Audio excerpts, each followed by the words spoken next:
bueno, así, a grosso modo, ¿se acuerdan? ¿Cuáles son los componentes del patrimonio neto?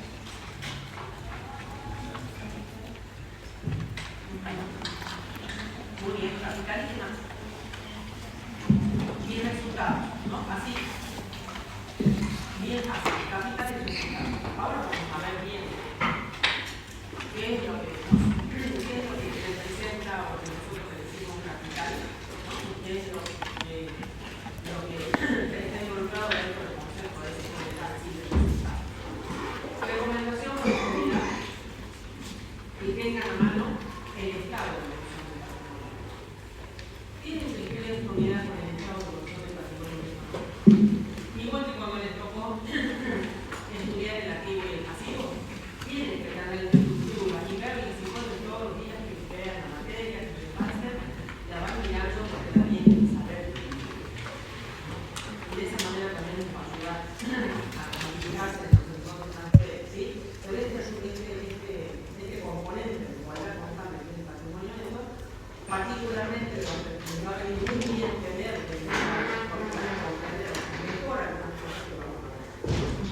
Entonces, eso lo escriben. Si no lo tienen ahora, o lo pueden mirar de Excel, que está en el aula, o que los modelos están en el aula.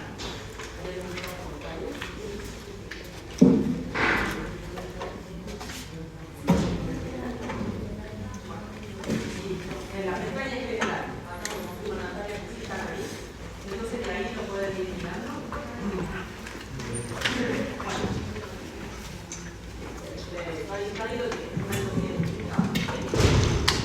Bueno, veamos. A ver, nosotros dijimos entonces recién, así, capital y patrimonio, ¿no es cierto? Digamos, capital y resultado, integrante del patrimonio neto. Veamos el concepto. Como ya sabemos que esos son los componentes, y bueno, el concepto que tenemos acá dice que es la suma de los aportes de los propietarios.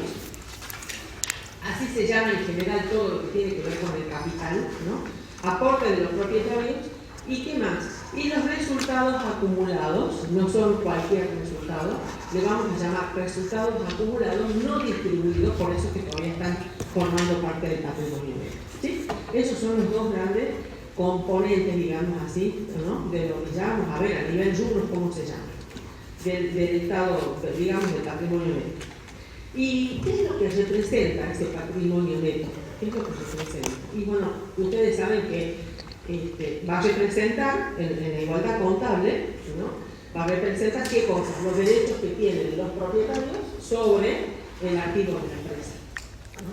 Porque ese activo que nosotros tenemos en la igualdad contable, ¿cuál es la igualdad contable? Activo igual a pasivo más patrimonio, ¿no es cierto? Entonces, sabemos que el pasivo son los derechos que los terceros tienen sobre el activo de la entidad y el patrimonio neto son los derechos que los propietarios tienen sobre el activo de la entidad. Eso es lo que representa. También, ¿cuál es la otra forma de llamar a ese patrimonio neto? ¿No? Es la financiación propia que tiene el ente, ¿no? Como también cuando vimos el pasivo, hicimos referencia a que es la financiación de terceros, es la fuente de terceros a la que puede acudir el ente, ¿no? Entonces tenemos fuente de terceros y fuente propia. Por eso le decimos financiación propia. ¿Estamos? Eso representa. Ahora, también vamos a decir que este patrimonio neto representa un título cancelable por un monto que es incierto, indefinido y de carácter residual. ¿Por qué decimos que es incierto? Porque ustedes saben, que ya lo veníamos hablando, los propietarios invierten en la tierra, porque ¿qué es lo que esperan recibir? Esperan recibir una retribución, ¿no es cierto? Por eso. ¿Y cómo se llama esa retribución?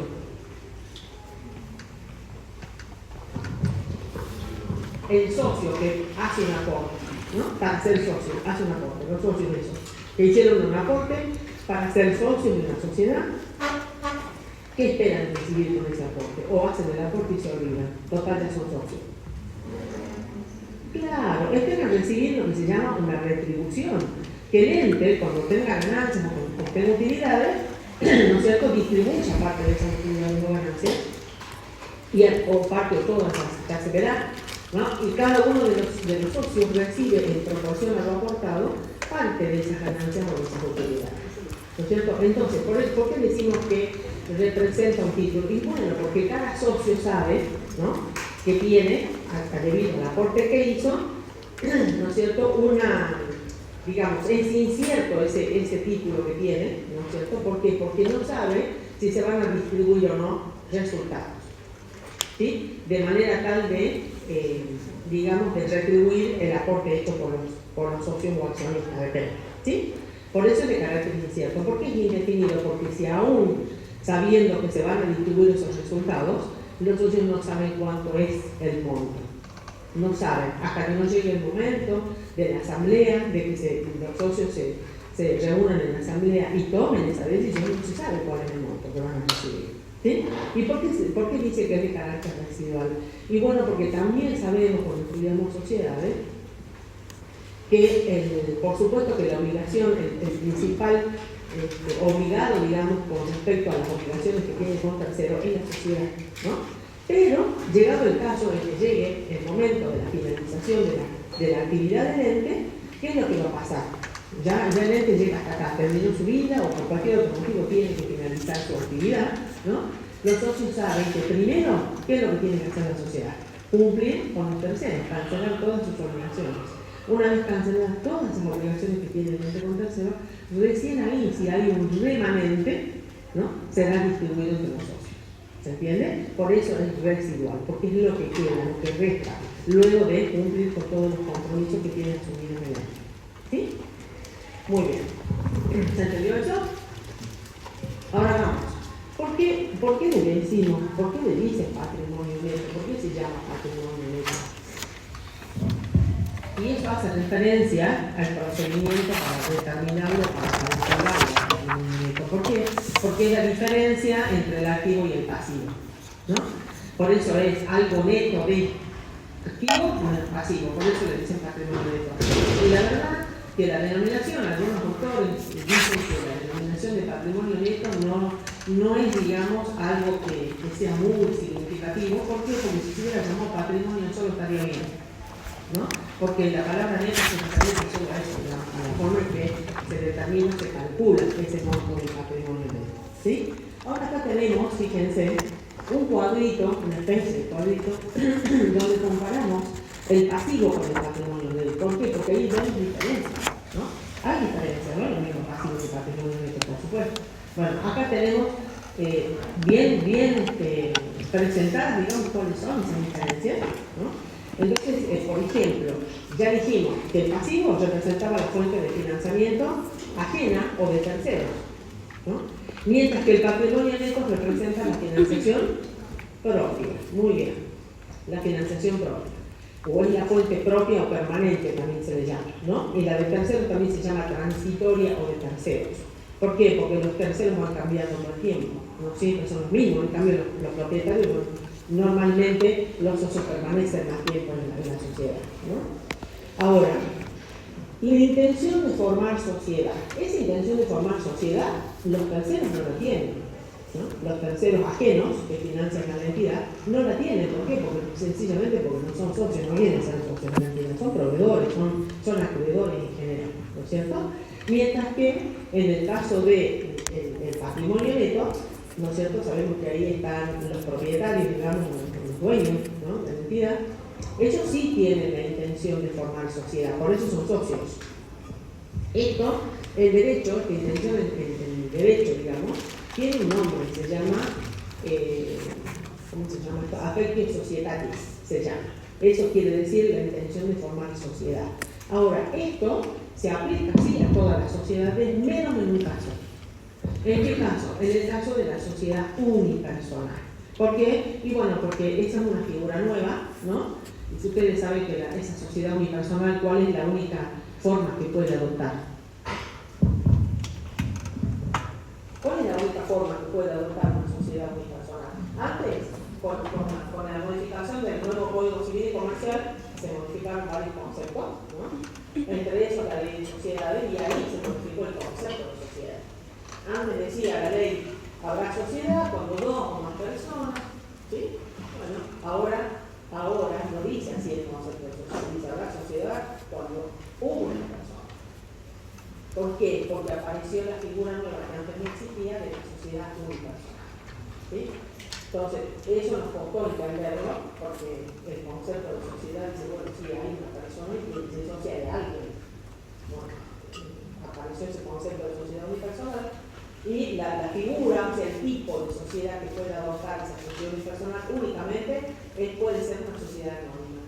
Ustedes no van a ver nunca una sociedad unipersonal que sea SRL o de los otros tipos sociales que existen que regulan la ley, ¿no? Solamente de acuerdo. En ese caso, la cuestión societatismo está, porque es una sola persona. ¿Sí? Bueno. Y después, otra diferencia es con el título cancelado, ¿no? Es lo que vimos recién. El pasivo representa un título cancelable en tiempo y forma determinada. O sea, sabemos que el pasivo es una obligación cierta, ¿no? La entidad sabe que tiene que cancelar esas obligaciones, ¿sí? Y sabe de qué forma, ¿no es cierto? Y cuál es el monto y cuál es el beneficiario, todo lo que estudiamos en el pasivo. Por eso decimos en tiempo y forma. Es un título cancelable en tiempo y forma determinada. Se sabe, ¿no? En cambio, el patrimonio neto es lo que vimos recién. Representa, ¿no es cierto?, un título cancelable por un monto incierto, indefinido y de carácter residual.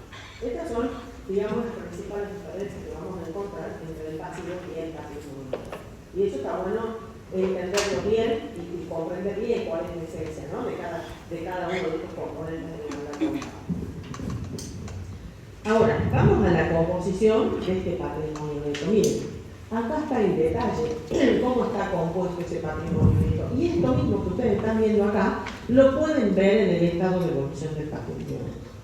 ¿Sí? Eso ustedes lo van a ver en el estado de evolución del patrimonio neto. Ese estado es un estado muy particular porque es un cuadro de doble entrada, donde tenemos columnas, ¿no es cierto?, por un lado, y tenemos filas, ¿no? Entonces, en las columnas, ustedes van a ver toda esta composición. A nivel columnas, se encuentra graficado, digamos, o determinada esta composición del patrimonio neto.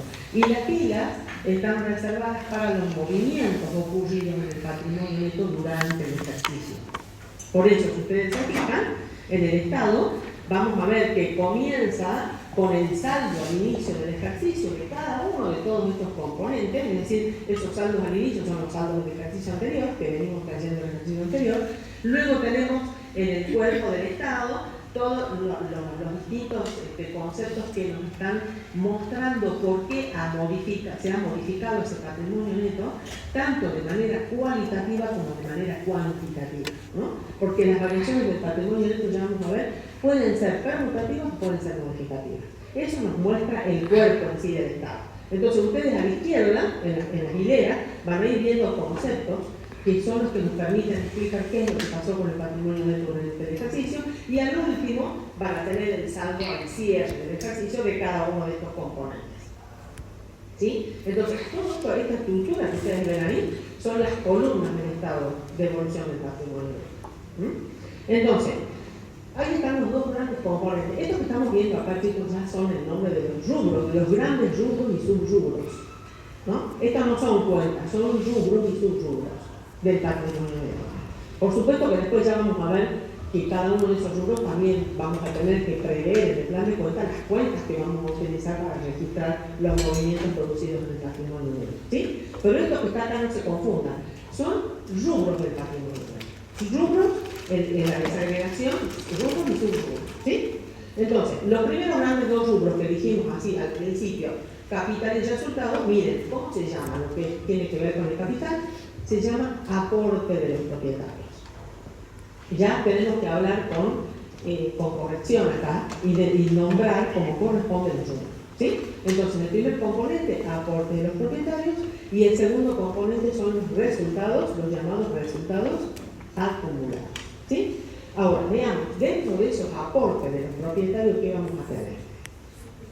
Hay un subrubro que es el capital suscripto, ¿no? La norma lo denomina así. Nosotros muchas veces antes utilizamos la denominación de capital social, no está mal, pero si ustedes van a la norma contable, van a ver que la norma habla de capital suscripto, ¿no? Dice capital suscripto sería el nombre del rubro, nosotros quisimos respetar la manera como lo denomina la norma contable, ¿sí? Tenemos el ajuste de capital, ¿sí? Tenemos los llamados aportes irrevocables, y las primas de emisión. Ya vamos a ir viendo qué significa cada uno de estos rubros, de estos componentes, ¿sí?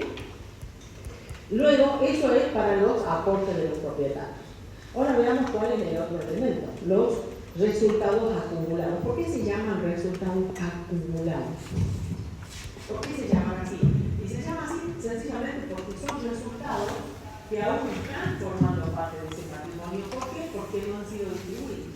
¿Sí? Son resultados que no han sido distribuidos, son resultados que no han recibido una asignación específica, ¿no? Entonces han ido quedando dentro del patrimonio y se han ido acumulando, ¿no? Puede ser de algunos ejercicios atrás, del ejercicio anterior de eso va a depender de qué es lo que decidan los propietarios hacer al cierre de cada ejercicio. Cuando aprueban los estados contables de la asamblea, ahí deciden qué hace con los resultados obtenidos. ¿Sí?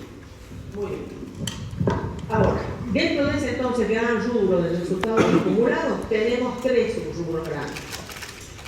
Uno se llama ganancias reservadas, ¿sí? El otro son los resultados no asignados y hay un tercero que se denomina resultados diferidos, ¿sí? Veamos qué hay dentro de esas ganancias reservadas. ¿Por qué se llama así ese rubro de ganancias reservadas?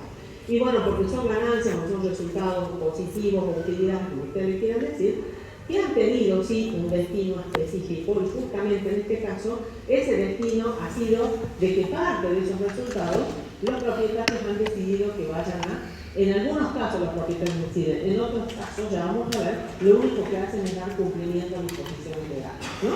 De que esos resultados van a ser direccionados a constituir reservas. ¿Y qué reservas tenemos? Fíjense, ahí está la reserva legal, ¿no? Que se constituye por imperio de la ley, porque la ley 19.550 es la que establece la obligatoriedad de constitución de esta reserva. Ya vamos a ver para qué tipo de sociedades, ¿no?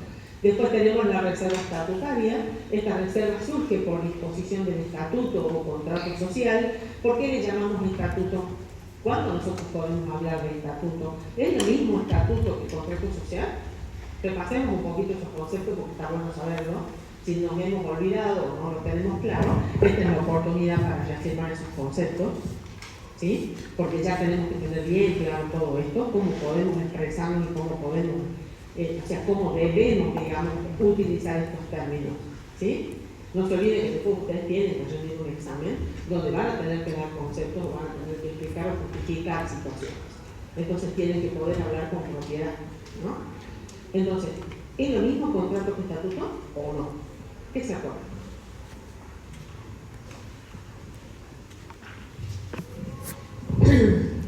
Ustedes todos cursaron introducción a la contabilidad, ¿verdad? Sí, eso lo estudiamos ahí. Miren, cuando recién ingresaron a la facultad, ya vimos esos conceptos. ¿Y no los repasaron en la materia anterior?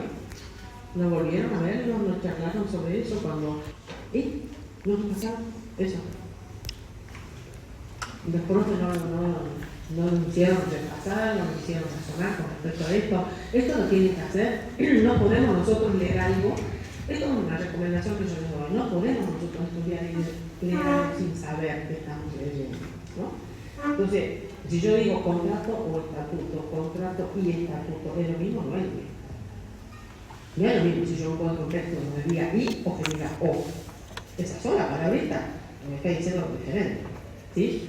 Entonces, a ver, contrato social. Ese lo tienen todas las sociedades, ¿no es cierto? Porque ustedes saben que para que una sociedad esté regularmente constituida tiene que tener contrato social, tiene que estar debidamente inscrita como sociedad en el registro público, ¿no es cierto? Y por otro lado, algunos tipos sociales, que eso también ya tienen que empezar a hablar un poquito más fino, algunos tipos sociales están obligados a la publicación. Por un día en el diario de publicaciones legales de un anuncio que tiene las principales cláusulas de los que tienen un contrato social. Eso también lo estudiamos en la introducción. Artículo 11 de la ley 19.550. ¿No? Entonces, cuando nosotros el contrato social lo podemos llamar estatuto, cuando recibe ese nombre, cuando estamos hablando pura y exclusivamente de las sociedades por acciones. El resto de las sociedades no le podemos decir que tiene estatuto. Tenemos que hablar del contrato social, ¿sí? Lo mismo pasa con las utilidades, ¿no? Con las ganancias obtenidas.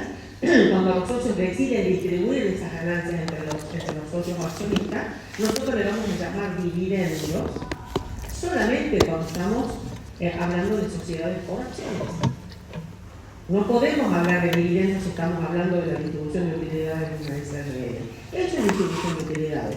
Si es una sociedad colectiva, es distribución de utilidades. Dividendo es solo para las sociedades por acciones, entre las cuales está la sociedad anónima, porque no es la única, ¿no? ¿Se entiende ahora? ¿Se están acordando? Entonces, ¿qué es lo que nos dice la reserva estatutaria? ¿Por qué se llama así? Porque deriva del estatuto, de las disposiciones vigentes del estatuto, ¿no es cierto? ¿Qué es el contrato social de las sociedades por acciones? Se llama así, ¿sí? Y bueno, y lo que establece el estatuto o el contrato social es lo que los socios, la voluntad de los socios es la que está plasmada en ese estatuto o contrato social. Por ende, para la sociedad o para los socios, lo que establece, lo que dice el estatuto o el contrato social es ley y debe ser cumplido.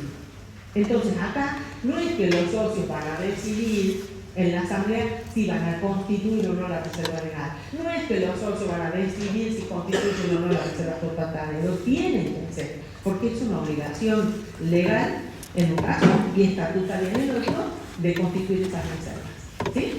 Entonces, y estas son las dos primeras. Y luego tenemos una tercera reserva que se llama ¿cómo? Reserva facultativa. Bueno, su mismo nombre lo está diciendo, ¿no? Acá, para constituir esa reserva, se está dando cumplimiento a qué tipo de disposición. ¿De una disposición legal, de una disposición estatutaria o contractual? No. Es por voluntad de los socios. Por eso se llama facultativa, porque los socios, la ley le da a los socios la facultad, ¿no es cierto?, de constituir una reserva para un fin determinado, con una determinada finalidad. Por eso es reserva facultativa. ¿Sí? Muy bien. Esos son los tres tipos de reservas que nosotros tenemos. Porque vamos a ver. Ahora, vamos al otro elemento de los resultados acumulados. Ya dijimos las ganancias reservadas. Ahora vamos a los resultados no asignados. Esos resultados no asignados son resultados que han ido quedando sin asignación específica, por supuesto, ¿sí? Y podemos tener resultados de ejercicios anteriores que ya vienen acumulados de ejercicios anteriores, y también dentro de ese rubro vamos a tener el resultado del ejercicio, de cada ejercicio. ¿Sí? Acuérdense que cuando ustedes hicieron asientos de cierre de libros el año pasado, eso yo no me acuerdo bien, ya si lo hacen, ¿no? ¿Lo hicieron? ¿Saben hacer asientos de cierre de libro? ¿O de refundición de cuentas de resultados? ¿Hicieron eso o no? Algunos dicen que sí, otros dicen que no. ¿No se acuerdan? Se mostró en la teoría. Bueno, esto es muy importante porque esto lo tienen que entender, porque van a hacer registraciones y tienen que comprender cómo es esa secuencia con los resultados, porque se confunden mucho con los resultados acumulados con el resultado del ejercicio. Cuando cierra el ejercicio económico, nosotros, la entidad o la sociedad, determina su resultado, ¿verdad? Si es ganancia o si es pérdida. Bueno, ese resultado va determinado, surge cómo surge ese resultado, cómo lo determino, con las cuentas de ganancia y de pérdida. Tengo que hacer lo que se llama asiento de refundición de cuentas, donde yo voy a acreditar todas las cuentas de ganancia que tiene el saldo deudor y voy a acreditar todas las cuentas de pérdidas que tiene el saldo deudor. La diferencia, ¿no es cierto?, me va a arrojar un resultado positivo o negativo según que sea mayor o menor. Si las cuentas de ganancia son mayores que las de pérdida, va a ser un resultado positivo o ganancia, y si está al revés va a ser pérdida. ¿Se entiende? Ahí surge, en ese asiento surge la cuenta resultado del ejercicio tantos pesos. De ahí nace la cuenta. ¿Sí? Bueno, eso es al cierre del ejercicio. Pero ese resultado del ejercicio, si ustedes se fijan en el estado de evolución del patrimonio neto, fíjense, miren, busquen la columna que dice resultados acumulados. ¿Está bien? Dentro de eso, de esa columnita de resultados acumulados, ustedes vayan al final en forma vertical y miren a la izquierda el concepto que tienen en el renglón en las líneas, y ahí tienen que encontrar el resultado del ejercicio. Entonces, El resultado del ejercicio que se determina, digamos, en el estado de resultados, por supuesto, va a estar determinado el resultado del ejercicio, es la presentación de las cuentas de ganancias y de pérdidas en ese estado, donde se determina el resultado del ejercicio. Ese resultado del ejercicio se traslada al estado de evolución del patrimonio neto. En ese renglón dice resultado del ejercicio, busquen el rengloncito a la izquierda y se van hasta la columna de resultados acumulados y ahí va el importe del resultado del ejercicio. ¿Sí? Por eso es que está acá, dentro de los resultados no asignados. Ustedes tienen resultados, aporte de los propietarios, grandotes, ¿no? Tienen resultados acumulados y dentro de esos resultados acumulados tienen estos tres: ganancias reservadas, resultados no asignados y resultados diferidos. Bueno, en la columnita, dentro de los resultados acumulados, busquen la columnita de resultados no asignados, ¿sí? Y ahí abajo, el resultado del ejercicio, ahí hay que poner el resultado del ejercicio. ¿Sí? Bueno, o sea que al cierre del ejercicio, ese resultado del ejercicio, esa cuentita, va a estar incluida dentro de la cuenta, ¿no es cierto?, o de estos resultados no asignados. ¿Sí? Ahora, ¿qué es lo que nos está quedando? Fíjense que dentro de esos resultados acumulados arriba tenemos la columnita para los resultados diferidos, que ya vamos a ver de qué se trata eso. Eso no lo vamos a estudiar bien en detalle ahora, porque lo van a ver en otra materia, pero por lo menos tienen que saber qué significa, ¿no? Esos resultados diferidos. Ya lo vamos a ir viendo un poco. ¿Estamos hasta ahora con la estructura? Bueno, ahora vamos a ir avanzando con la estructura y vamos a ir viendo concepto por concepto. ¿Sí? Entonces, primero, aportes de los propietarios. Veamos el concepto. Aportes de los propietarios. ¿Qué es lo que estamos viendo acá? Aportes de los propietarios. Miren lo que dice el concepto. ¿Es la suma de qué? Del capital suscrito aportado o comprometido a aportar por los socios, ¿no es cierto? Y de los aportes no capitalizados, aún no capitalizados. ¿Cuáles son esos aportes aún no capitalizados? Son los que están ahí, los que dice aportes irrevocables. Porque el nombre completo es aportes irrevocables para futura suscripción de acciones. Es porque esos aportes irrevocables, el destino que tienen es convertirse en capital. No es para otra cosa. ¿Sí? Entonces, cuando nace la sociedad, los socios hacen un determinado aporte cada uno para poder ser socios, condición para poder ser socios. ¿Sí? Con ese aporte inicial, cuando nace la sociedad, ¿qué es lo que surge? ¿Qué es lo que se conforma?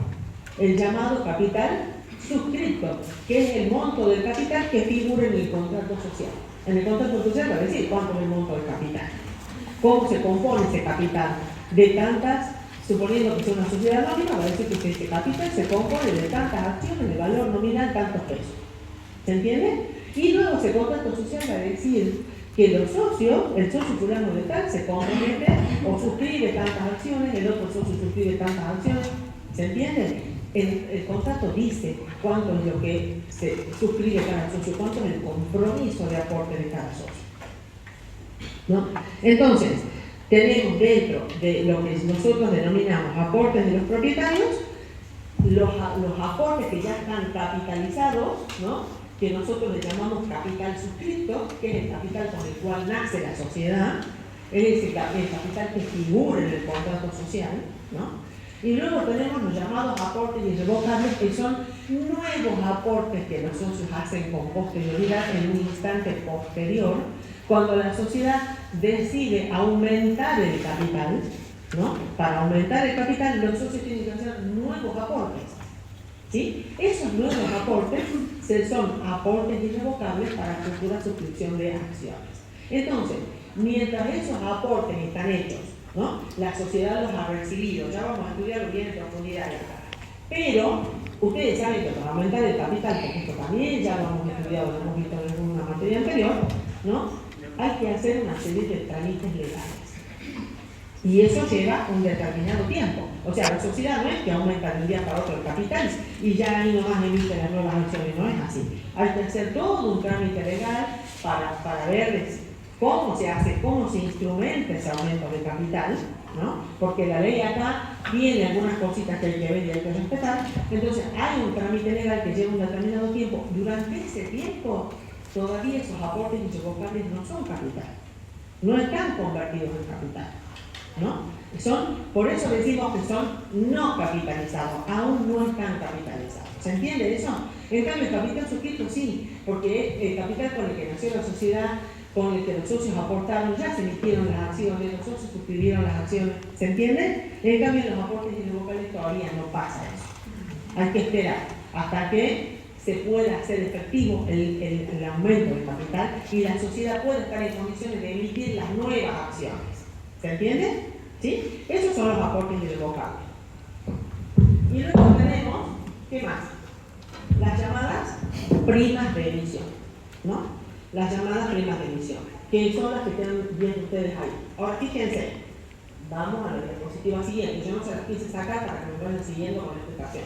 Ahí está el concepto solito de aportes de los propietarios, que dijimos que era la suma del capital suscrito, es decir, el capital aportado por los socios en el momento de constitución de la sociedad, y los aportes no capitalizados, ¿sí? Que son los aportes irrevocables de capital y las primas de emisión. Ahí también están las primas de emisión. ¿Por qué? Porque cuando se hacen nuevos aportes de capital, se aumenta el capital y se emiten las nuevas acciones, muchas veces esas nuevas acciones, ya vamos a ver, el valor de esas acciones se emiten por un determinado valor que es superior a su valor nominal, ¿no? Y de ahí sale la prima de emisión. Pero la prima de emisión tampoco es un concepto que está capitalizado. Eso es lo que queremos mostrar acá, ¿sí? Por eso fíjense en abajo, donde dice clasificación. Entonces, en definitiva, ¿qué tenemos dentro de los aportes de propietarios? Conceptos que nosotros vamos a decir, esto sí está capitalizado y esto otro no está capitalizado. ¿Qué es lo que está capitalizado? El capital suscrito. Eso siempre es así, ¿no? ¿Y qué es lo que aún no está capitalizado? Los aportes irrevocables y las primas de emisión. Esos son conceptos que aún no están capitalizados. ¿Sí? ¿Vamos hasta ahí? Bueno, el capital suscrito. ¿Qué diferencia? ¿De dónde surge? ¿De dónde surge el capital suscrito? Si yo quiero saber cuál es el capital suscrito de la sociedad, ¿a dónde voy a ir a mirar? Al contrato social. Muy bien. Ahora, fíjense que ese no es el único concepto, ¿no? Porque si estamos hablando de una sociedad igual, ¿no? Por ejemplo, esa sociedad tiene su capital suscrito que figura en el contrato social, tiene, a lo mejor ya ha tenido un aumento de capital que ya lo materializó, ya aumentó su capital, ¿no? Entonces, ese aumento de capital puede figurar en el contrato social como no. No siempre va a figurar el aumento de capital en el contrato social. ¿Por qué? Porque cuando nace la sociedad, si dentro de ese contrato social de constitución de la sociedad los socios dejan previsto un posible aumento de capital, ¿no es cierto? Y si ese posible aumento de capital no supera el quíntuple del capital social, se puede aumentar el capital sin necesidad de tener que modificar el contrato social. Modificar el contrato social es algo que no se puede hacer, ¿no? Conlleva, es como hacer todo el trámite de nuevo cuando recién nace la sociedad. Ni más ni menos, porque es un nuevo contrato, con un nuevo capital, ¿no? Entonces, si se hace un aumento de capital y ese aumento de capital no supera el quíntuplo del capital social que yo tenía en el contrato, la sociedad no me obliga a cambiar el contrato social, a actualizar el contrato social. Pero sí se hace ese nuevo aumento de capital en un instrumento aparte, ¿no? En un instrumento aparte hay que hacerlo porque ese instrumento aparte va a venir a complementar el contrato social. ¿Se entiende? Entonces, el capital suscrito, cuidado, porque puede salir del contrato social original o de sucesivos aumentos que estén plasmados en un instrumento aparte del contrato social. Si estamos hablando de una sociedad que ya hizo su aumento de capital. ¿Se entiende? ¿Sí? Ese es el capital suscrito. Los aportes, luego tenemos el ajuste de capital. El concepto no capitalizado, ajuste de capital. ¿De dónde surge ese ajuste de capital? ¿Por qué tenemos un ajuste de capital?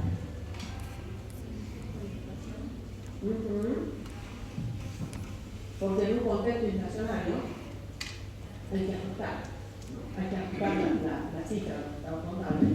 Y bueno, y todo, hay que juntar todo. Los componentes del patrimonio también se ajustan por inflación.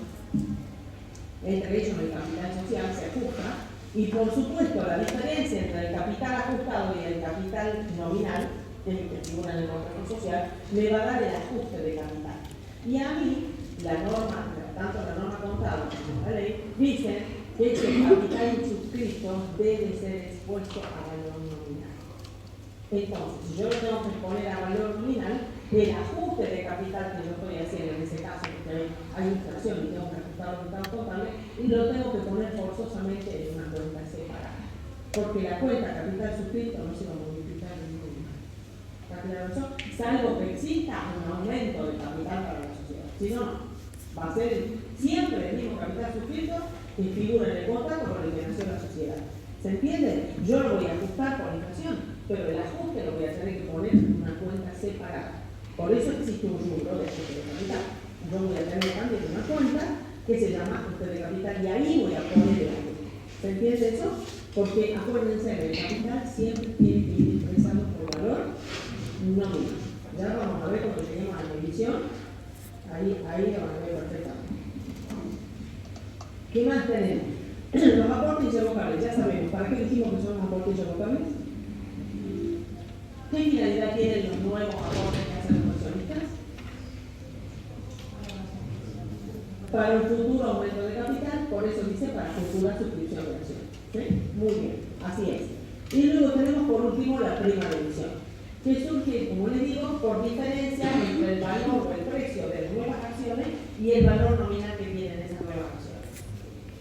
Esa es la diferencia de la prima. ¿Sí? Ya vamos a llegar ahí y lo vamos a ver más en detalle.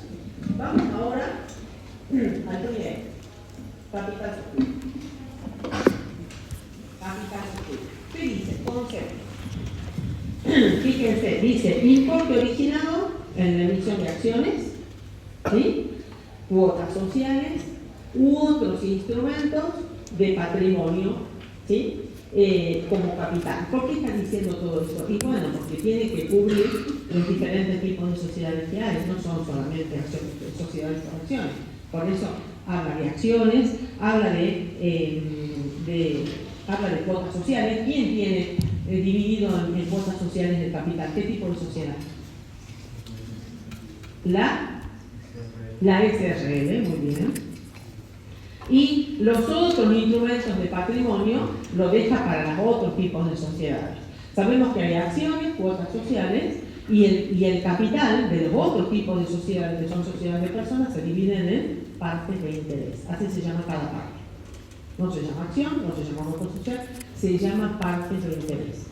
¿Por qué? Porque son sociedades de personas. Y lo que más importa ahí es la relación personal que existe entre los socios de ese tipo de sociedades. ¿No?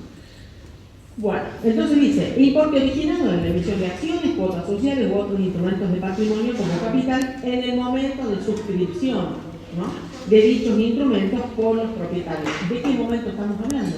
Del momento de la constitución de la sociedad, ¿sí? Por supuesto. O pueden ser, como yo les decía, posteriores compromisos de aporte, que es cuando la sociedad aumenta el capital.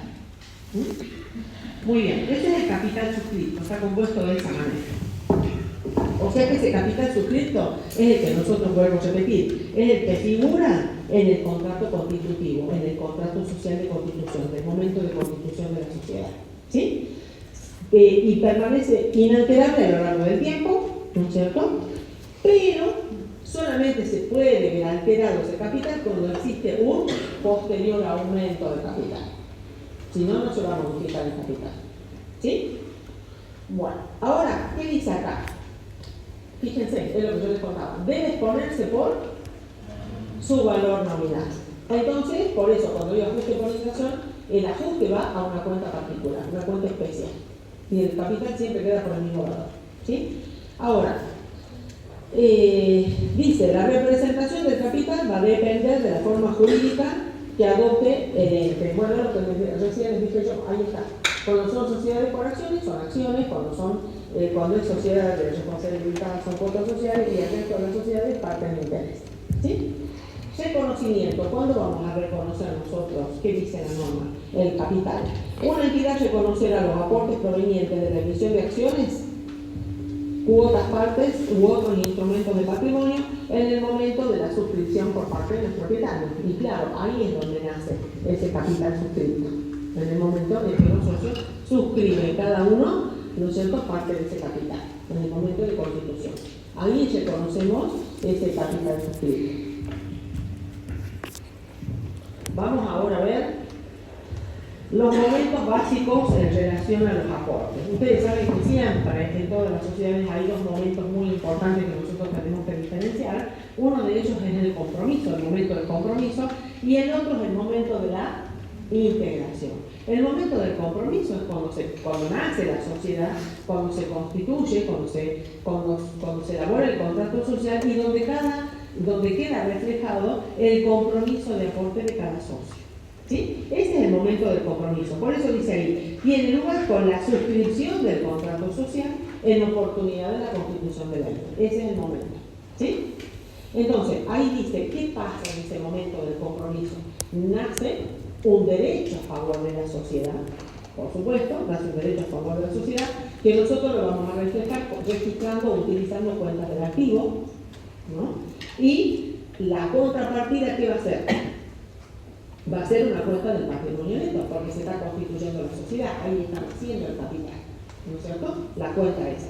Entonces, esa cuenta del patrimonio neto va a reflejar el capital suscrito. Y la cuenta se va a llamar así, capital suscrito, igual que el rubro. ¿Sí? Entonces, ¿cómo podría ser el asiento en ese momento del compromiso? ¿Cómo es el asiento? Supongamos que es una SA, hablemos de una SA. ¿Cómo sería el asiento? ¿Acciones?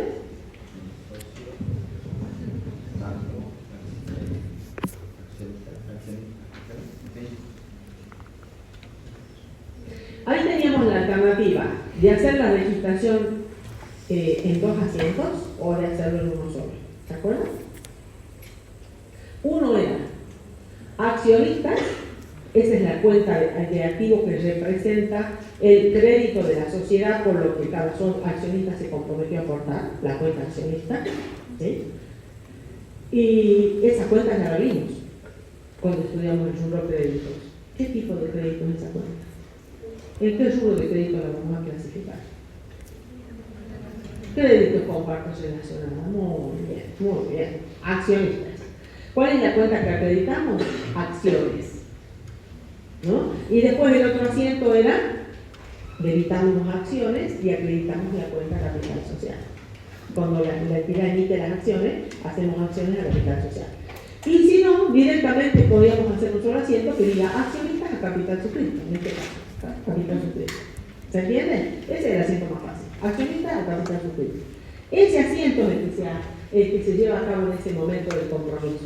Y luego tenemos el momento de la integración, donde cada socio o accionista hace efectivo su compromiso de aporte. Es cuando entrega a la sociedad ya su aporte, ¿no es cierto? Si el aporte dijimos que podía ser en efectivo o podía ser en especie. ¿Se acuerdan de eso? Bueno, cada socio hará su aporte en efectivo o hará su aporte en especie o parte en efectivo y parte en especie. Cuando hablamos de especie, ¿de qué estamos hablando? ¿A qué nos estamos refiriendo? ¿Qué es un aporte en especie? Un aporte en bienes, muy bien, un socio puede aportar un rodado, puede aportar un terreno, por ejemplo. ¿Qué más es un aporte en especie? Mercadería, muy bien, ¿qué más? Ya dijimos rodado, inmueble, mercadería, muy bien, ¿qué más? Sí, aparte de los bienes, o no olvidemos de los bienes, ¿qué otro tipo de aporte pueden hacer los socios? Sí, entonces se está aportando qué cosa, ¿qué es un documento? Si yo soy un socio, ¿no? Y tengo un documento, tengo un pagaré que un tercero me dio a mi favor, ¿sí? O sea que yo tengo que esperar a que llegue el vencimiento de ese pagaré para cobrarlo. Entonces yo, ¿qué hago? Digo, este va a ser mi aporte y le doy ese pagaré a la sociedad. Transmito el derecho de cobranza de ese pagaré a la sociedad mediante un endoso. ¿Qué estoy aportando? ¿Qué recibe la sociedad? ¿Qué representa ese pagaré para la sociedad? Un derecho, es un crédito. Un crédito. Se transforma en un crédito para la sociedad. Puede recibir efectivo, puede recibir bienes, puede recibir un crédito. Puede haber aportes. Puedo tener, si no es un pagaré, puede ser un cheque de pago diferido. Y yo entonces a favor de la sociedad también, como aporte, como parte de mi aporte, o como el total de mi aporte, depende de cuánto se remonte. ¿Sí? ¿Se entiende? Bueno. ¿Qué más? ¿Qué más vimos acá? Ese es el momento de la integración. Por eso dice ahí, es la efectiva incorporación al patrimonio del ente de los aportes comprometidos. ¿Sí? Al momento de la suscripción. Entonces, ahí ¿cómo va a ser el asiento que vamos a hacer? ¿Cuál es la registración contable? Vamos a tener que utilizar cuentas de activos que representen lo que la sociedad está recibiendo, o efectivo, o bien, lo que acaban de decir ustedes. ¿Sí? Por un lado. ¿Y qué cuenta? ¿Cuál va a ser la contrapartida?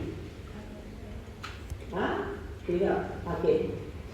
Porque acá es cuando cada socio integra su compromiso. ¿En qué cuenta estaba reflejado el compromiso de los, digamos, de los accionistas? Que estamos poniendo el ejemplo de la sociedad. En la cuenta accionista. Entonces, cuando el accionista entrega el efectivo, ¿qué asiento hacemos? Caja a accionista. La contrapartida es la cuenta que representa el compromiso de aporte de cada acción. ¿Estamos? Muy bien. A ver, fíjense ahí, pueden ocurrir tres situaciones diferentes acá. ¿Qué pasa cuando el compromiso es de un determinado monto, ¿no? Y el socio integra exactamente ese monto? Ahí coincide, ¿sí? Fíjense, coincide, hay una integración total. ¿Por qué? Porque el monto del compromiso que asumió el socio coincide con el monto que está integrado, ¿no? Ahí no hay problema. Entonces, en ese caso, la cuenta accionista va a quedar saldada. ¿Sí? Ya no va a existir más el crédito a favor de la sociedad. Ahora, ¿qué pasa cuando la integración es parcial? Cuando no es total, es parcial, ¿no? Ahí en ese caso, fíjense, el compromiso es mayor al importe integrado por el socio. Entonces, ¿eso qué quiere decir? Que va a quedar una parte, el socio debiéndole a la sociedad. Y eso se refleja en un crédito con partes relacionadas, que ustedes acaban de decir. Va a quedar la cuenta accionista con un saldo de 1 dólar. Eso queremos decir ahí. ¿Se entiende? Porque si el socio se comprometió a aportar 2 millones de pesos y solo aportó 1 millón, la cuenta va a quedar con un saldo de 1 millón. Y eso es un crédito con partes relacionadas, que ustedes hace rato lo dijeron perfectamente. ¿Sí? ¿Y cuál es la otra situación? Que el socio realice una integración en exceso. Esta que acabamos de ver recién es el defecto, de menos. Ahora, ¿qué pasa si hace una integración en exceso? Por arriba del compromiso de aporte. Fíjense, el compromiso de aporte ahí es menor, ¿no es cierto?, que la integración. Entonces, en ese caso, si el socio estaba comprometido a integrar 2 millones de pesos y le entrega a la sociedad un bien, supónganse que vale 3 millones de pesos, la sociedad le va a quedar debiendo al socio 1 millón de pesos. ¿Sí? Ese millón de pesos que la sociedad le debe, lo vamos a registrar en una cuenta de pasivo para la sociedad. ¿Sí? Y esa cuenta de pasivo, ¿cuál va a ser la cuenta de pasivo que vamos a usar en ese caso? La cuenta particular del socio. Y esa cuenta particular del socio va a formar parte de qué rubro del pasivo.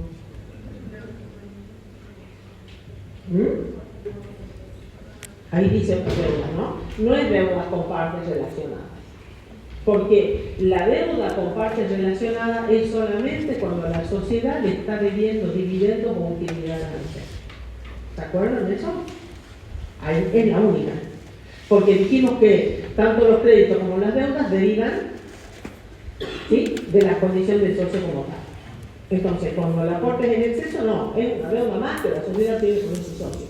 Pero no es porque le debe utilidades que los socios han decidido distribuir o ganancias que han decidido distribuir. ¿Se entiende? Por eso es otra deuda. Muy bien, vamos. Miren cómo estamos relacionando todo, ¿no? Lo que vimos con crédito, lo que vimos con el pasivo. Entonces, no nos tenemos que olvidar de eso, tenemos que ir relacionando todo, porque eso lo van a seguir aplicando.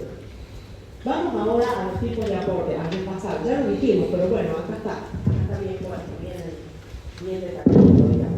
Podían ser esos aportes en efectivo o podían ser en especie. Ahora, ¿qué tenemos que tener en cuenta acá cuando los aportes son en efectivo? Lo que dice la ley. La ley dice para las sociedades por acciones y para las SRL, solamente para esos dos tipos de opciones, ¿no? La integración no podrá ser menor al 25% de la suscripción. Eso es cuando los aportes son en efectivo. ¿Se entiende? Ahora, ¿cuánto se va a controlar que esto se dé cumplimiento a lo que dice la ley? Cuando la sociedad se vaya a inscribir, ¿no? El juez del registro público, al momento de ordenar, supóngase, el juez hizo ya lo que se llama el control de legalidad, revisó el contrato, se fijó que el contrato cumpla con las disposiciones de la ley, que estén todos los 9 incisos del artículo 11 de la ley 19.550, ¿no? Que se verifica un montón de controles de legalidad. Si eso está todo ok, el juez va a ordenar la inscripción de la sociedad. Y otra de las cosas que va a corroborar antes de inscribir la sociedad es que esté efectuado ese depósito del 25%. Que la sociedad lo tiene que hacer en un banco oficial. En este caso, si estamos hablando de una sociedad que se constituye en el Banco Macro, por ejemplo. Entonces, se deposita ese 25% de todos los aportes en efectivo que hagan los socios, ¿sí? Se lo depositan en una cuenta especial, ¿sí? Y ese comprobante del depósito del 25% es lo que hay que adjuntar junto con el contrato y todo lo demás que hay que presentar. Y el juez va a verificar que ese depósito esté hecho y recién ahí se va a inscribir la sociedad, si no, no. Una vez que se hace el trámite de inscripción de la sociedad, el juez va a ordenar que se le restituya a la sociedad ese 25%. ¿Sí? Así es el trámite. Muy bien, eso pasa con los aportes en efectivo. ¿Qué pasa cuando son en especie? ¿Qué dice la ley? Acá ya no, cuando esto pasa de los aportes en efectivo, la ley dice que los socios, en este caso los accionistas o los socios del SRL, tienen un tiempo de no más de 2 años para completar la integración de los aportes en efectivo.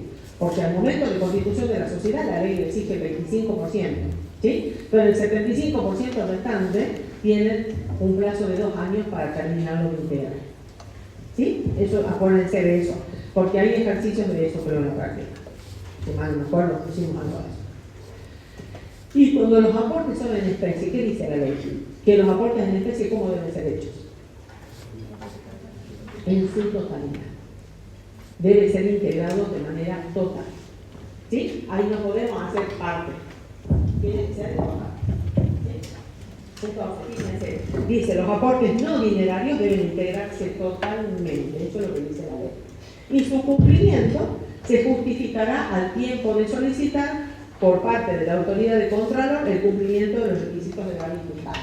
En el momento en que el juez está haciendo del registro, está haciendo el control de legalidad correspondiente, ahí va a verificar que los aportes en especie estén todos integrados.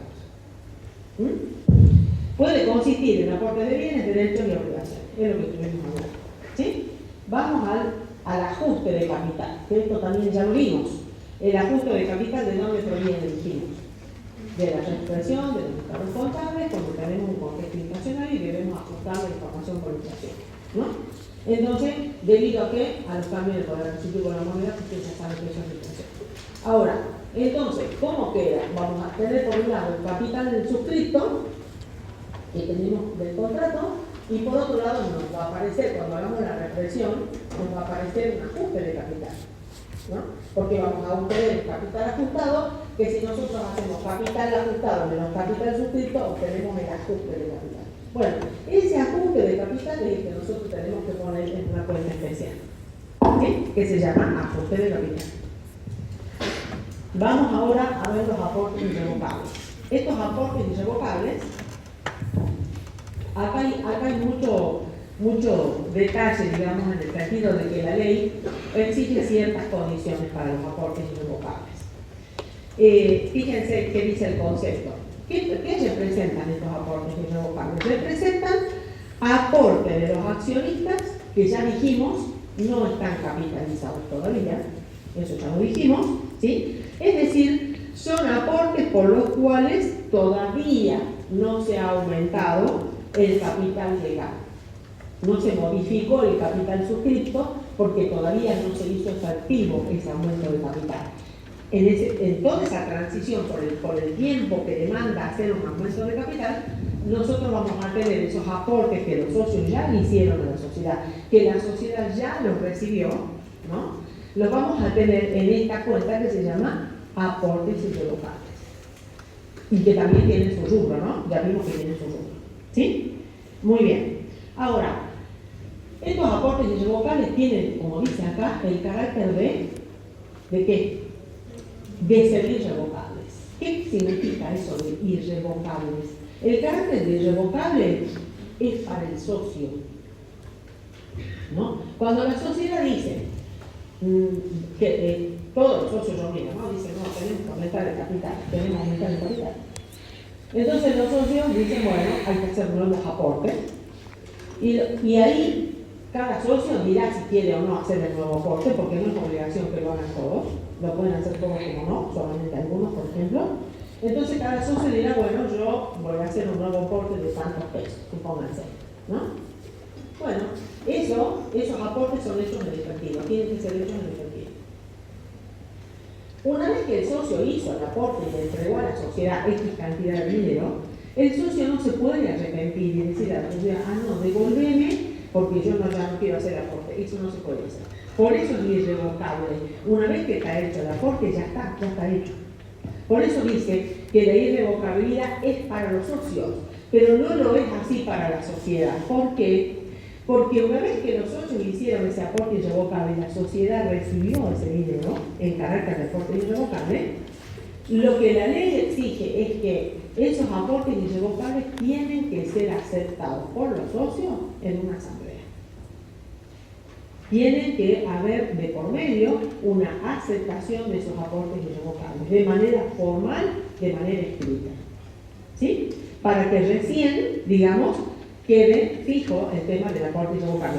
Y la sociedad, los socios pueden decir, no aceptamos los aportes irrevocables. Por eso la irrevocabilidad no es para la sociedad, es para los socios. El socio no se puede repetir. La sociedad sí puede decir, reunida en la asamblea, no aceptamos los aportes irrevocables. ¿Se entiende eso? Entonces, cuidado con lo de la irrevocabilidad para quienes, ¿no? Y después, ¿qué más dice acá? Tienen el carácter de que están efectivamente integrados. O sea, acá no estamos hablando de promesas de aporte irrevocable. Tiene que existir de que esos aportes hayan sido efectivamente realizados y la sociedad haya recibido de los socios de esos aportes. Eso quiere decir. ¿Se entiende hasta ahí? ¿Sí? ¿Sí o no?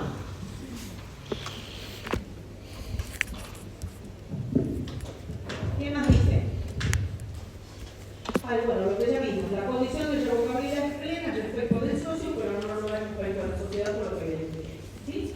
Luego dice, acá vamos a hablar en sí del concepto de los aportes irrevocables. Ustedes dirán, ¿para qué? O sea, ¿por qué surge la necesidad de establecer aportes irrevocables?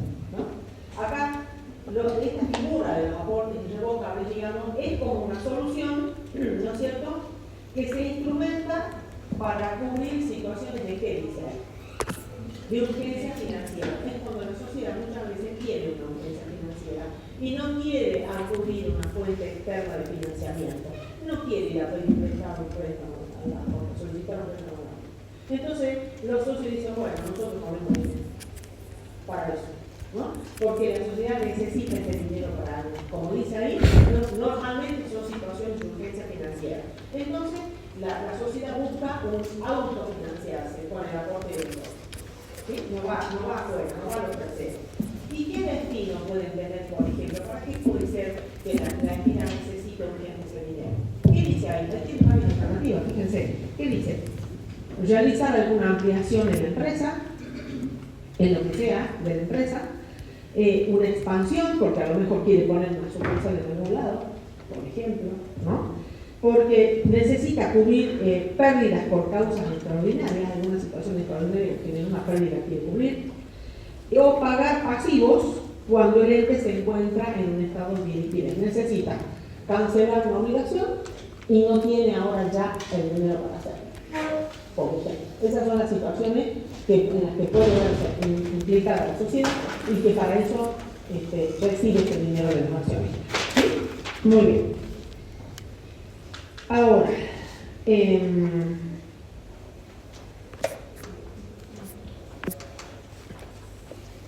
entonces, ustedes dirán, ¿y por qué no se hace directamente el aumento del capital? Y bueno, porque ya saben que eso conlleva un determinado tiempo y la sociedad necesita hoy el dinero. Entonces, por eso se hacen los aportes irrevocables con la promesa de aumentar el capital. ¿Está bien? Porque ese es el único destino que tienen estos aportes irrevocables. Convertirse en capital. Por eso está dentro del gran rubro aporte de los propietarios. Por eso figura ahí. ¿Sí? Bueno, muy bien. ¿Qué más? Vamos al momento del reconocimiento.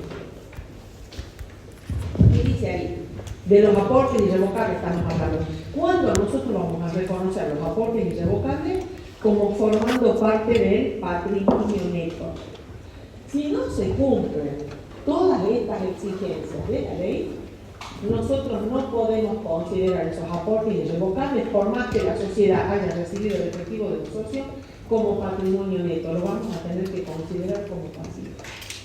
Miren lo importante que es esto, ¿no? Poner esos aportes irrevocables como parte del patrimonio o que tengan que figurar en el pasivo del ente. No es lo mismo. Por supuesto que no es lo mismo. Entonces, ¿qué es lo que tenemos que saber bien? ¿Cuáles son los requisitos que se deben verificar para que nosotros podamos considerar esos aportes irrevocables como parte del patrimonio? ¿No? ¿Qué es lo que exige la ley? Miren, esta regla viene explicada. ¿Qué es lo que dice la ley? Fíjense. Reconocerá en el patrimonio neto tales aportes cuando, y nos da 3 condiciones a ser cumplidas, las 3, A, B y C. La primera, cuando hayan sido efectivamente integrados. Por eso yo les decía, acá no se trata de promesa, tiene que haber hecho el aporte efectivamente a la sociedad del socio. ¿Sí? Muy bien. Segunda, que surjan de un acuerdo escrito, porque eso no es de palabra nomás, tiene que haber un acuerdo escrito entre el aportante, es decir, entre los accionistas o los socios, y el órgano de administración de la entidad, ¿no? Mediante la cual en ese contrato escrito se estipule lo siguiente. ¿Cuál es el órgano de administración de la entidad? ¿De qué estamos hablando acá? Ustedes saben que todas las sociedades tienen 3 órganos. El órgano político, que es la asamblea de accionistas, que son socios o dueños que toman decisiones, el órgano de administración y el órgano de control, ¿no? Suponiendo que es una sociedad anónima, ¿cuál es el órgano de administración? ¿Cómo se llama? ¿Quién es el que está a cargo del órgano de administración? ¿Cómo se llama esa figura?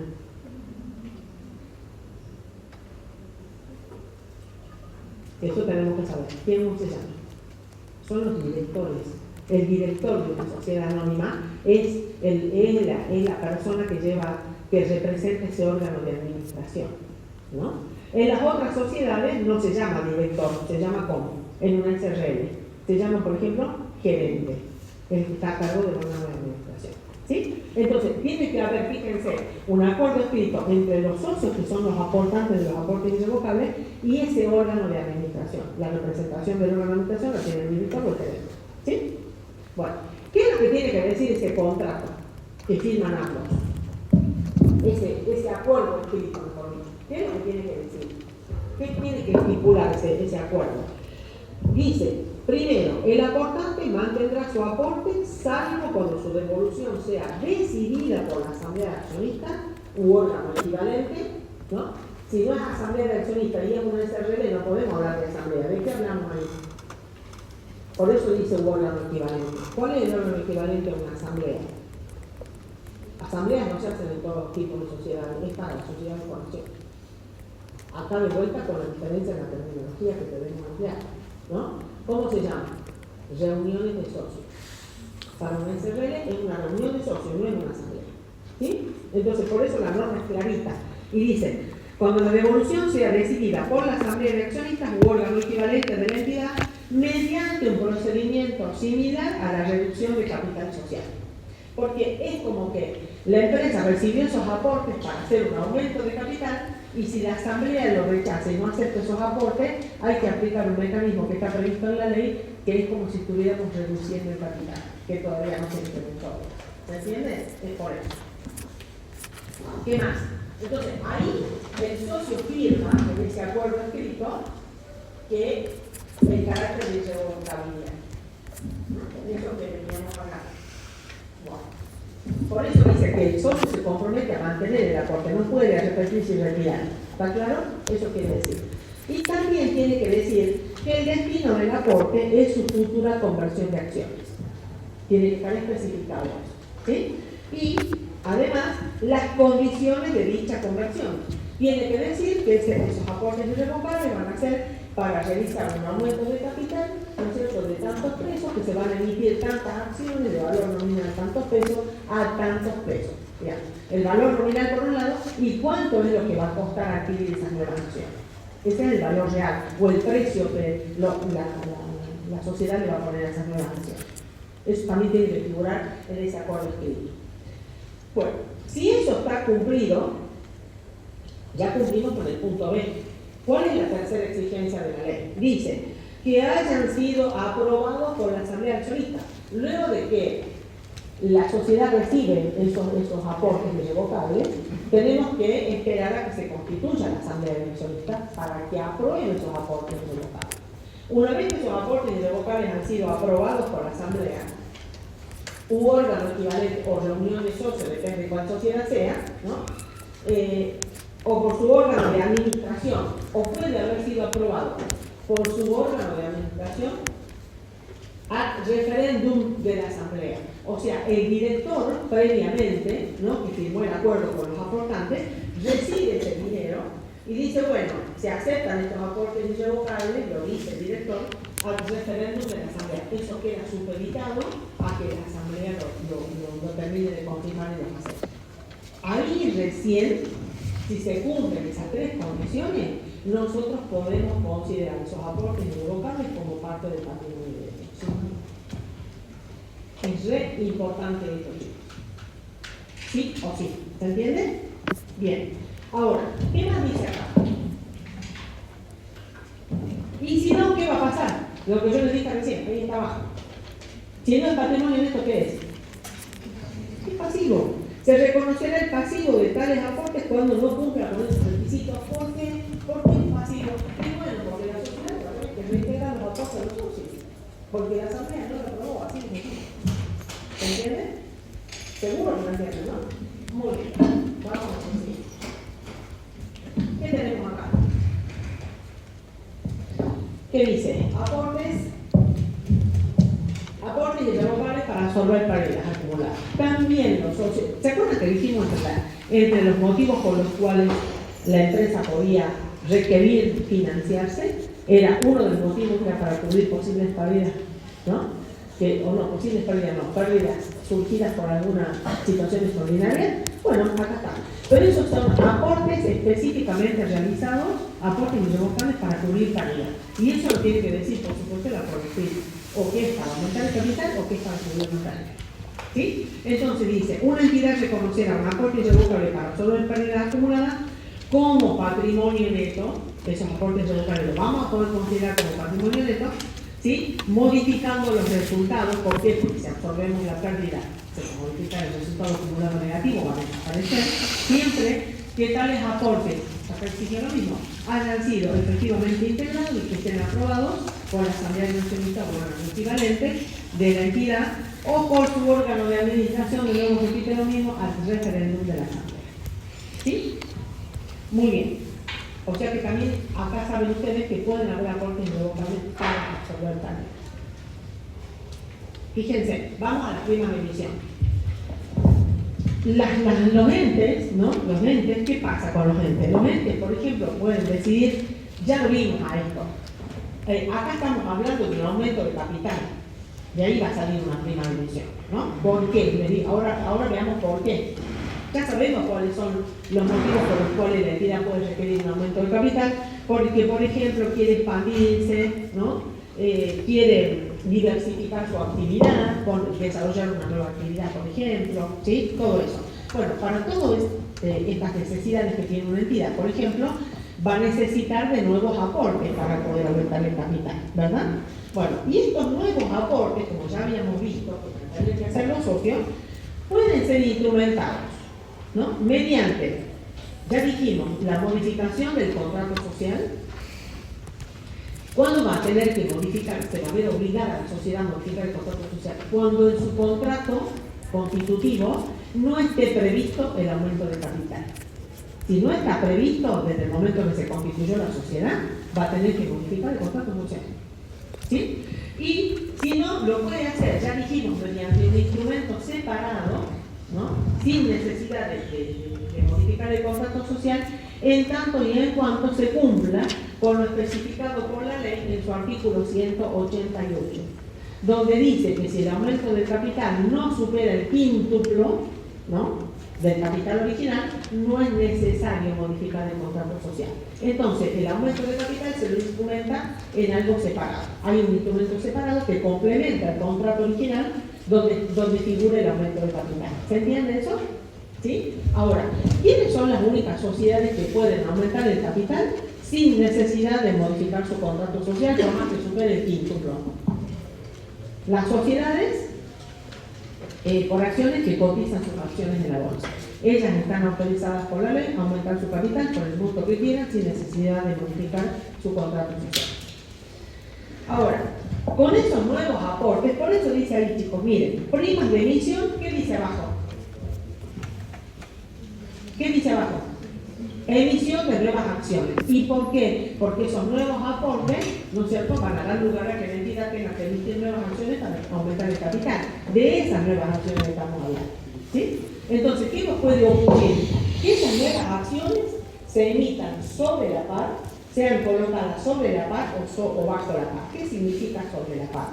Es cuando el precio de la acción, cuando la sociedad dice, estas son las nuevas acciones, ¿sí? Para adquirir estas nuevas acciones, cada acción vale tantos pesos. Ese valor de la acción es mayor al valor nominal que tiene la acción. ¿Sí? Entonces, eso es emitir sobre la par. ¿Sí? Sobre la par. De ahí surge justamente la prima de emisión, como diferencia entre el precio de la acción, de la nueva acción, y el valor nominal que tiene la acción. ¿Y qué significa emitir bajo la par? Es cuando el precio de la acción está por debajo de su valor nominal.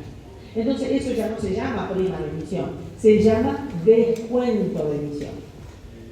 ¿Se entiende? Son conceptos diferentes. Ahora, el descuento de emisión está prohibido en nuestra legislación.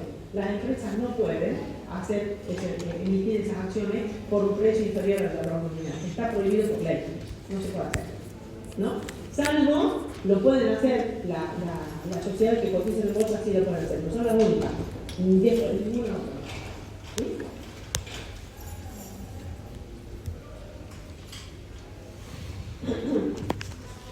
¿Qué más? Bueno, ahora ahí está el concepto de lo que es una prima de emisión. Con esta explicación podemos entender el concepto. ¿Qué es lo que dice el concepto? Fíjense. ¿Qué es la prima de emisión? Es el sobreprecio, porque dijimos que es cuando el precio de la acción está por encima de su valor nominal. Por eso hablamos de un sobreprecio, ¿no? Es el sobreprecio que deben pagar los nuevos accionistas, y acá presten atención. Los nuevos accionistas, en el caso de ampliación del capital social de una sociedad, para que no resulten perjudicados los antiguos accionistas. Supónganse, nosotros todos somos socios de una sociedad anónima, ¿no? Y estamos desde el momento que se constituyó la sociedad. Esta sociedad que ya lleva realizando una actividad, supónganse, de 10 años, ¿no? ¿Qué pasó con el patrimonio neto de la sociedad? ¿Ustedes qué creen? ¿Qué pasó? Aumentó, ¿no? Hemos generado resultados, se han constituido reservas, ¿sí? Hay a lo mejor resultados acumulados de ganancias que han tenido en periodos anteriores, el patrimonio neto es diferente. Entonces, ¿qué pasa si ahora entra un nuevo socio y quiere con este aumento de capital? Hay veces que la sociedad da lugar para que ingrese un nuevo socio y hay veces que no. Que esto se hace con los socios de la sociedad. Por eso, acá estamos hablando de prima de emisión cuando hay nuevos aportantes, nuevos socios. Por eso el precio de la acción es mayor. Porque ustedes permitirían que ingrese un nuevo accionista, ¿no? Y pague por las acciones el valor nominal de las acciones. Fíjense, aumentar el capital significa que yo voy a dividir el patrimonio neto por mayor cantidad de acciones de las que tenía antes. ¿qué va a pasar con el valor de la acción? Va a disminuir. Va a disminuir porque estoy haciendo un aumento de capital. Yo tengo el mismo patrimonio con una mayor cantidad de acciones. Va a disminuir el valor de la acción, ¿verdad? El valor nominal sigue igual, pero el verdadero valor de la acción va a disminuir. ¿Y ustedes van a permitir que ingresen nuevos accionistas pagando solo el valor nominal? Y no, porque nosotros lo vamos a ver perjudicado, porque se va a llevar de arriba todo lo que nosotros hicimos durante el tiempo. ¿O no? Va a pasar a tener parte, al derecho a cobrar parte de los resultados que están acumulados, por ejemplo, ¿sí? Entonces, por eso es que cuando hay nuevos accionistas, ese nuevo accionista tiene que pagar en proporción el mayor valor del patrimonio. Y eso se lo hace a través de la prima de emisión, diciendo, no, esta acción para un nuevo accionista cuesta tanto. Si quiere ser socio, tiene que pagar tanto. ¿Sí? Bueno, esa prima de emisión no es un importe que se lo saca ahí así nomás, ¿no? Hay un método para calcular la prima de emisión, para que justamente los antiguos accionistas no se vean perjudicados. ¿Sí? Por eso es la prima de emisión.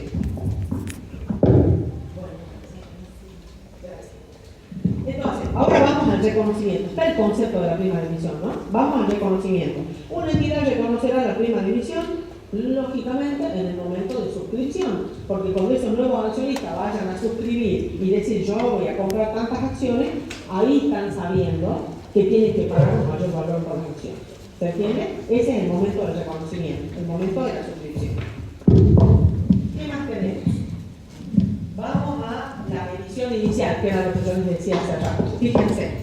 Dice, acá en la medición inicial de todo, ¿no? Dice, una entidad medirá en el momento del reconocimiento, hola, ¿cómo te va? Buen día. Va a medir en el momento del reconocimiento los aportes irrevocables a cuenta de futuros aumentos de capital por un importe equivalente a qué? ¿A qué va a ser? A la medición inicial de los activos aportados. O sea, sabemos que los aportes irrevocables que hace cada accionista, ¿no? Cada uno aportará X, hará un X aporte efectivo, de aporte, el concepto de aporte irrevocable, y bueno, ¿por qué valor vamos a reconocer los aportes irrevocables? ¿Por el dinero? Por efectivamente aportado. Eso es lo que quiere decir. ¿Qué más dice? Las primas de emisión, por la diferencia entre qué, de dónde dijimos que salía la prima de emisión, por la diferencia entre el precio de la nueva acción y el valor nominal de la acción. ¿Sí? Ese va a ser el valor. Las primas de emisión por la diferencia entre la medición de la...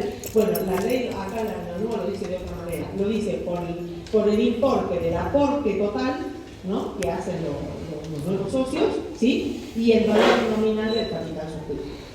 Es lo mismo, nada más que dicho de otra manera. Y después dice, el capital y los demás elementos del patrimonio, los otros elementos que están integrando el patrimonio neto, excluidos tienen los que acabamos de ver, los aportes irrevocables, incluidas las primas de emisión, ¿sí? Se reconocen por su valor nominal. ¿Sí? Por eso dijimos, el capital va a valor nominal, por eso está por la parte de la cuenta ajuste de capital. ¿Sí? Bueno, hasta acá llegamos por hoy, porque ya acá terminamos con el tema del capital y ya tenemos que entrar a los resultados acumulados. Eso vamos a ver en la clase que viene. ¿Sí? Vaya conectándose para hacer